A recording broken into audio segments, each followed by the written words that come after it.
आज मैं आपको एक कहानी बताने वाला हूँ जो एक दुखी आदमी और भगवान बुद्ध के बीच की कहानी है और इससे आपको बहुत कुछ सीखने को मिलेगा। जैसा कि आपने सुना होगा, जो पानी गतिशील होता है वही स्वच्छ और काम के लायक होता है और जो रुका हुआ है वो कभी भी कीचड़ बन जाता है। इसलिए हमेशा गतिशील रहे। इसी बात को समझाने के लिए भगवान बुद्ध और एक दुखी गरीब व्यक्ति का मैं आपको एक कहानी बताने जा रहा हूँ।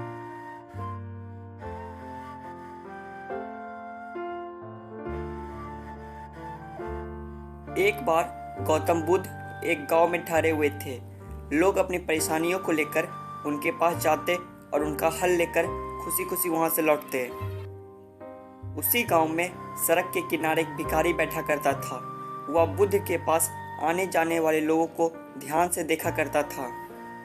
उसे बड़ा आश्चर्य होता था कि लोग अंदर तो बड़ा दुखी चेहरा लेकर जाते हैं, लेकिन वापस आते हैं तो बड़े प्रसन्न दिखाई देते हैं। उस गरीब को लगा कि क्यों ना वह भी अपनी समस्या को बुद्ध के सामने रखे। मन में यह विचार लिए एक दिन वह भी महात्मा बुद्ध के पास पहुंचा।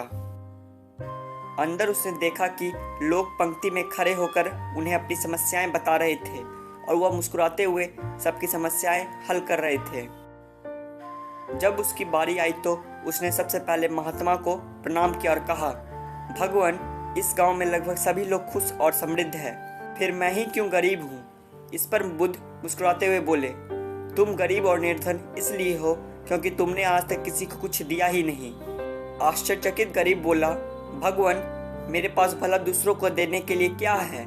मेरा तो स्वयं का गुजारा बहुत मुश्किल से हो पाता है। लोगों से भीख मांगकर अपना पेट भरता हूँ। मैं लोगों को क्या दे सकता हूँ। भगवान बुद्ध कुछ देर शांत रहे, फिर बोले, तुम बड़े अज्ञानी हो। औरों के साथ बांटने के लिए ईश्वर ने तुम्हें इतना कुछ दिया है और तुम्हें खबर ही नहीं।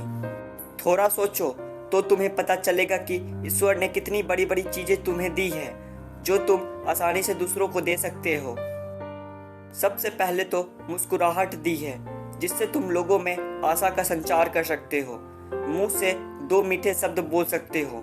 दोनों हाथों से लोगों की मदद कर सकते हो। ईश्वर ने जिसको ये तीन चीजें दी है वह कभी गरीब और निर्धन हो ही नहीं सकता। निर्धनता का विचार व्यक्ति के मन में होता है या तो एक भ्रम है, इसे निकाल दो। यह सुनकर उस भिखारी का चेहरा चमक उठा।